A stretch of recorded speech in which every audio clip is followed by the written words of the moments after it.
we're gonna get a good eye on this.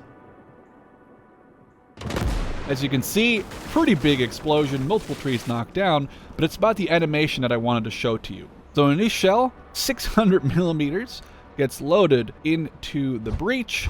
Alright, howdy folks, welcome back to the channel. Today we're going to do a quick overview video of everything you can expect to come to Gates of Hell via either the paid Scorched Earth DLC or the free content update number 4, which should release, as far as I understand, mostly around the same time. So here we have an overview of all the new units you can expect to see in the Scorched Earth DLC, though there are some missing, which I will talk about in just a second.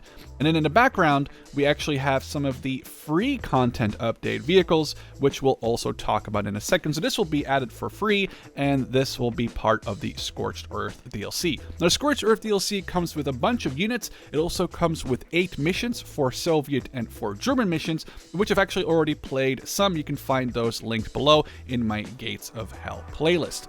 The Soviets and the Germans will also get a new doctrine for multiplayer for each time period, so for early, mid, and late war, giving a total of 6 new doctrines where you can put most of these units to the test, though don't really look at the coastal gun. You sadly are not going to be able to deploy this in a multiplayer match. Though the Karl Thor, you definitely can, and I do want to highlight this unit specifically later because of its awesome animations. Now, besides this, the free content update number 4 will add these units, a whole bunch of fixes, updates, and patches, which I don't really want to get into too much because I don't want to read a list for the next 25 minutes. And besides that, it also will add 6 new multiplayer maps, 2 1v1s, 2 2v2s, and 2 3v3s, of which this is one of the new 3v3s called King of the Hill, and this has a giant hill, as you can see, on the middle of the map. I have not loaded this map correctly, so a lot of the trenches and craters aren't dug out. These are real trenches, these are craters, and this map is probably going to be pretty crazy considering this is all uphill fighting, so whoever controls the hill will most likely control the battle. Anyway, let's quickly talk about all the new units in the Scorched Earth DLC, then about the content update units. I do need to note before we get into the units, there are a few missing. First up is the 2cm Flak 38.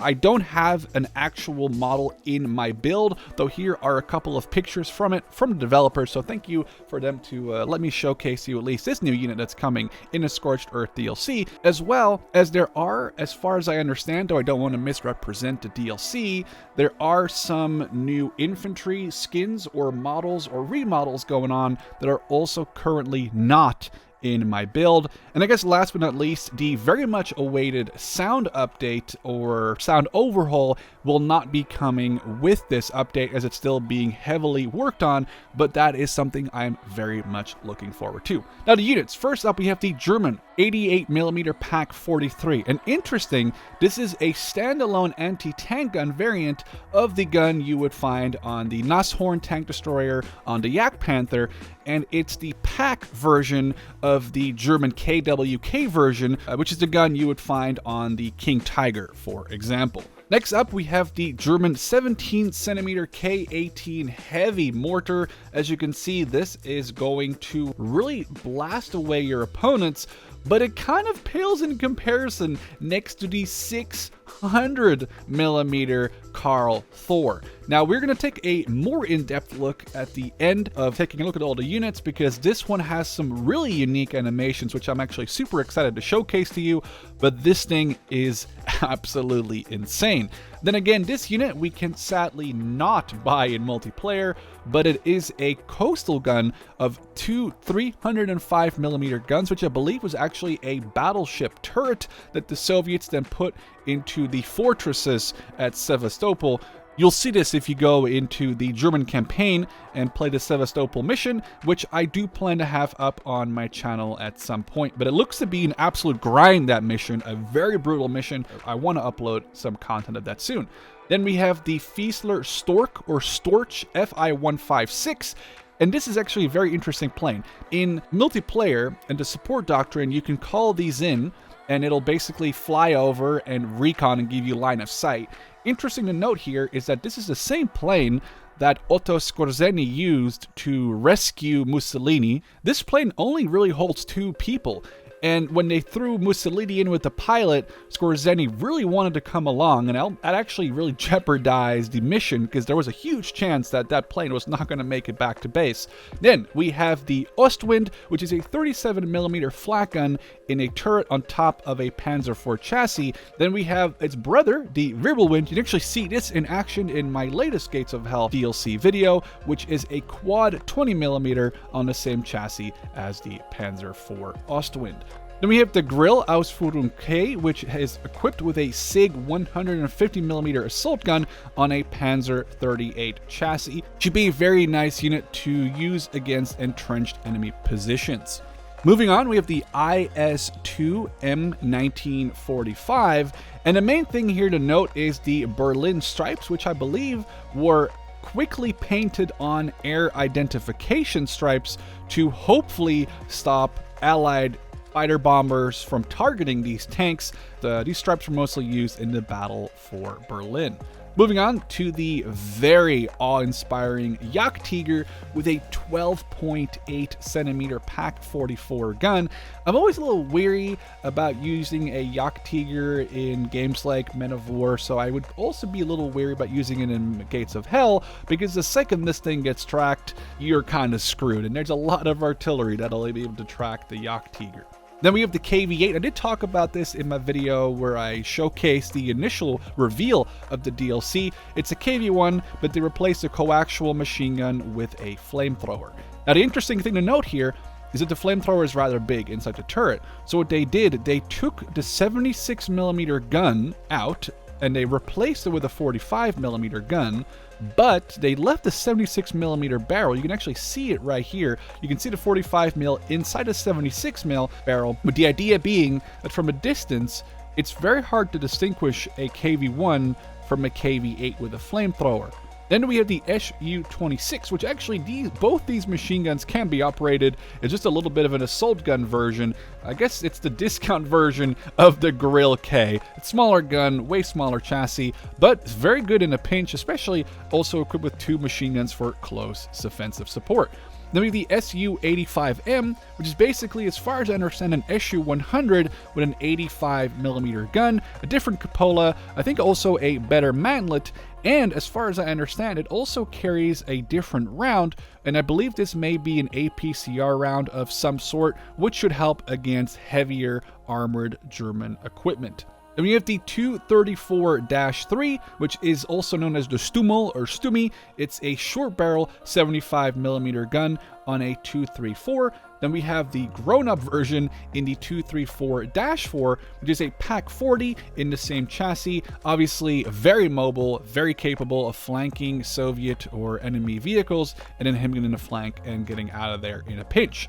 Moving on to 250-9, which is a half-track but equipped with a 20mm cannon, sort of a 222, but a half-track version of that. Then we have the SDKFZ-6, just a transport / munitions truck, and the SDKFZ-7-2, which is armored and equipped with a 37mm anti-aircraft gun. Again, this one I put to use in the last video I made, and it's very, very effective against light to medium Soviet vehicles. Then a point of contention, this is the shielded T-34, though I've also seen it referred to in-game as the T-34E. It is I gotta say, a very good looking T-34 with a lot of extra spaced and shielded armor, as you can see, to try and stop enemy projectiles from getting to the crew. And I actually will be putting this to use in a upcoming video that's coming to the channel soon, where we liberated Kiev's outskirts as the Soviet army during World War II.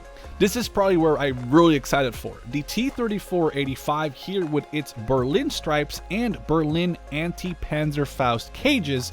We have 3 variants of this, one with cages, one with sandbags, which I really like the look of, and then we have a T-34-85 with a flamethrower for extra FU effect, again with the sandbags. And then last but not least, we have the PO2 or U2, which is the Soviet equivalent of the FI-156, and this you can find in the support doctrines for the Soviets in multiplayer, and they'll again give you line of sight. So just to let you know, again, there are a few units that I'm missing that are not in my build, but this is the vast majority of units you can expect to find in the Scorched Earth DLC.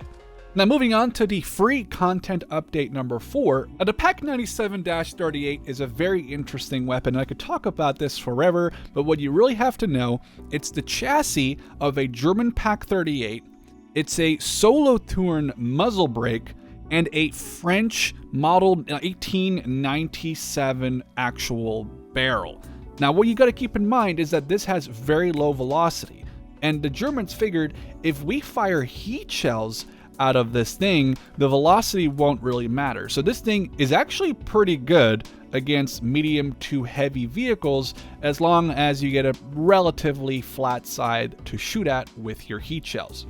Then we have the KV-1 M1942, which is basically a KV-1 with a bunch of upgrades. Most notably, though, is the fact that it carries a ZIS-5 76mm gun with a longer barrel, so higher penetration and higher velocity. We have some interesting Lend-Lease tanks. Here we have the M3 Stuart in a late variant.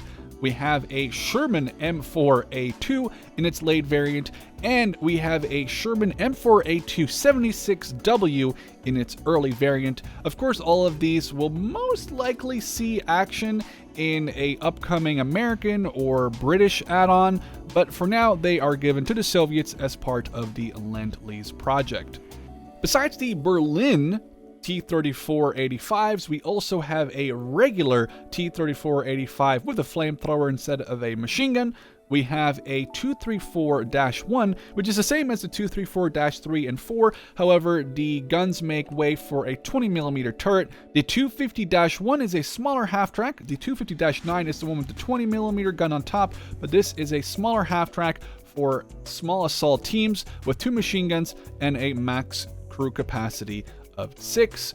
And last but not least, we have the very, I think, infamous T50, and this thing is actually very speedy with decent armor, and I can see this being a little cheeky early war tank. So now with a quick look at what you can expect from the free content update number 4 and what you can expect from the Scorched Earth paid DLC, though some units again are not 100% represented, I want to take a quick look in depth at the Karl Mortar. Now, I don't want to make this part all about the Karl Mortar and look into its history and stuff. That's maybe for a future video. But the Karl Mortar, all you really have to know is that it shoots a 600mm anti-concrete round, either a heavy one or a light one, which is still 3,400 kilos, like over 7,000 pounds, anywhere from in-game between 150 to 285 meters. Now, you got to keep in mind that this thing is very slow, but there's a couple of things I want to showcase before we fire the gun. First of all, this is the setup for firing mode. Now, if we actually set up for transport mode, the crew goes to different compartments, the gun gets lowered, the chassis gets raised, and now it makes its way at a whole 6 speed to its destination. Every crew member, again, has its own little movement area. There's a guy sitting back here, there's a guy sitting back there, and the second it is redeployed to a new firing position, the mortar will lower its chassis, everyone will take their firing positions, and now we can actually go ahead and fire the gun. This is, the explosion in the background will be really cool to see, so we'll try to get it a little right there. We're going to get a good eye on this. As you can see, pretty big explosion, multiple trees knocked down, but it's about the animation that I wanted to show to you. So in this shell, 600mm gets loaded into the breech. I do think it's funny how these guys are a little bit on the wrong end of this crank, but it's really cool to see this animation. So that is the shell inside. And now we have reloaded the weapon, though not fully, because it will take quite a bit for the shell to be ready to fire for balancing reasons, and historically this thing didn't fire every minute, of course. Though that was the animation, and a cool thing is that we can again drive it around. The crew takes up their packed up position, but as you can see, this isn't something you just fire and then quickly move. There's a whole thing to it. It's about a 4 to 5 second pack up and setup time. So this is a thing that you want to move into position, fire, and then probably get the hell out of there, though it's really not that fast. Anyways, I hope you enjoyed this quick look at what's coming to Gates of Hell in the future. I'm really excited. I cannot wait to use the Karl Thor in a multiplayer game and hopefully create some of those epic plays that we are used to from seeing in Men of War Assault Squad 2. For now, I hope you guys enjoyed the video, and I'll catch you in the next one.